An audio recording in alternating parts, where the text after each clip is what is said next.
Ciao a tutti e bentornati nel mio canale, sono Bukola. Hi everyone and welcome back to my channel. My name is Bukola.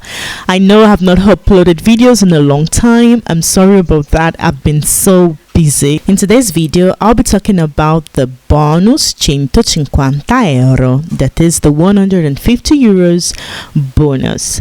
This is a one-off allowance that will be given to employees and self-employed workers and even pensioners. So this application must be made before the 30th of November to INPS. This measure is to support citizens with the high bills. For employees, the 150 euros will be credited into their busta paga automatically, but a self-declaration has to be submitted to the employer. So for employees and pensioners, their total annual income declaration doesn't have to exceed 20,000 euros. Okay, so let's get into details on who gets this 150 euros bonus.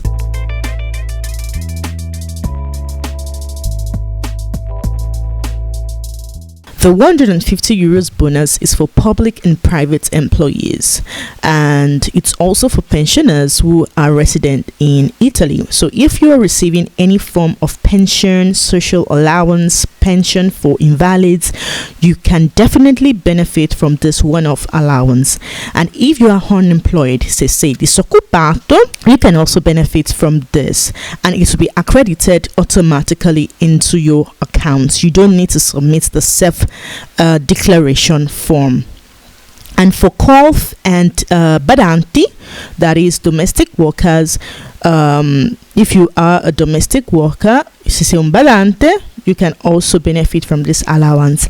And for seasonal workers, se sei un lavoratore stagionale, you can as well benefit from this bonus, but this means that you have to work for at least 50 days. You have to have worked for at least 50 days, and your income doesn't have to exceed 20,000 euros.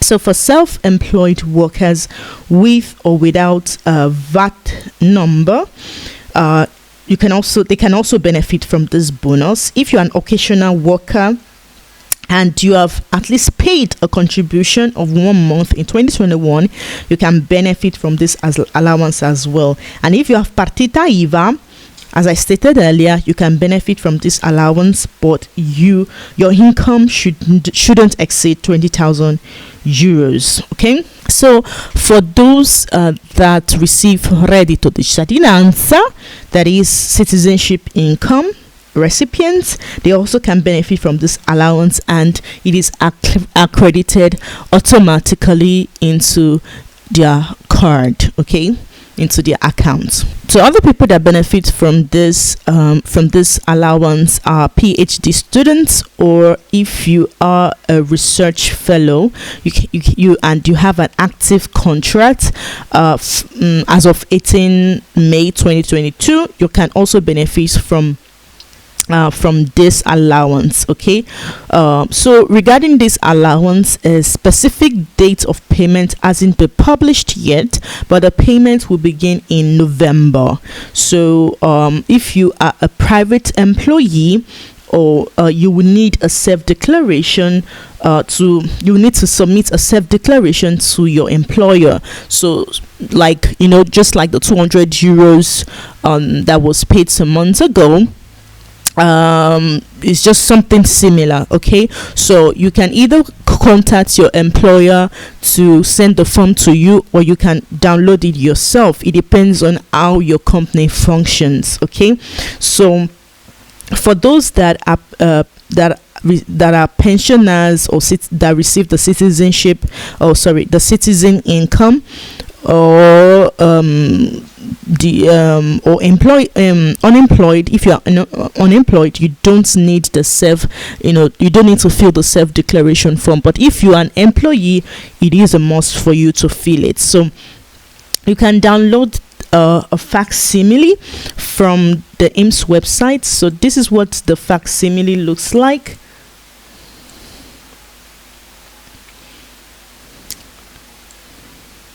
So this is what the facsimile looks like. Indennità una tantum per lavoratori dipendenti, 150 euro.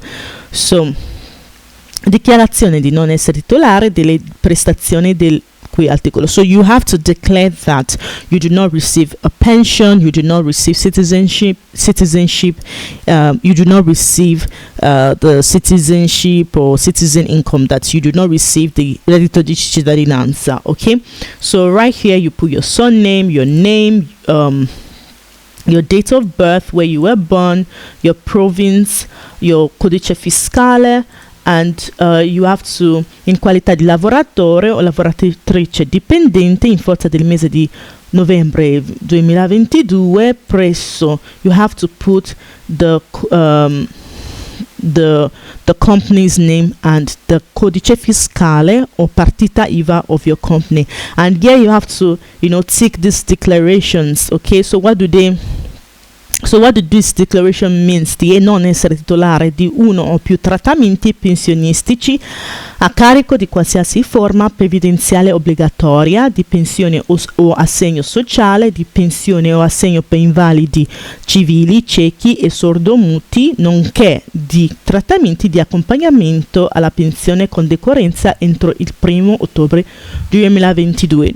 That you are not a holder of one or two or more pension payments, you know, to be paid in form of, you know, social allowance, you know, pension, or any form of invalid pension. Okay, so as I stated earlier, this declaration is for lavoratori dipendenti, that is for employees. Okay, so if you are a pensioner, you need to you don't need to fill this. So the second one says di non essere componente di nucleo familiare beneficiario di reddito di cittadinanza. Okay, so this means that you are not a member of a family that is benefiting from the citizenship income. That's reddito di cittadinanza. Okay, so if you are a family, in a nuclear family, maybe the husband or the wife is receiving the reddito di cittadinanza, you cannot request for it. Okay, so you have to declare that none of you or none of your family member, that's your nuclear family, is receiving the reddito di cittadinanza. And the third one says di rendere la presente dichiarazione al solo datore di lavoro che provvederà al pagamento dell'indennità, in quanto consapevole che a ciascun avente diritto l'indennità spetta una sola volta. So this one means that you are making this declaration only to the employer, who will provide for the payments of the of this allowance. Okay, so your employer will pay you, and I think the government will later pay the employer. So and it will be paid just once. Okay, so this one says che le dichiarazioni rese e i documenti allegati sotto la mia responsabilità rispondono a verità. Okay, the declarations made and the attached documents are under my responsibility, and they are true. Okay, and the last one says di essere consapevole che in caso di dichiarazione non rispondenti a verità, oltre a incorrere nelle sanzioni stabilite dalla legge, l'indennità non spentante sarà recuperata.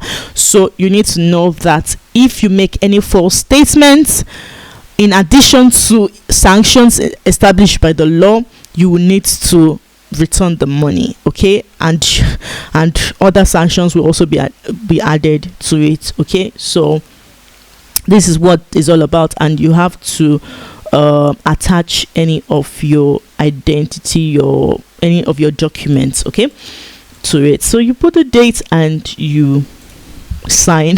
So that's it for this video. It's a short one, and I thank you so much for watching. If you have any questions, just leave it in the comment section, and I will see you in my next video. Ciao, bye.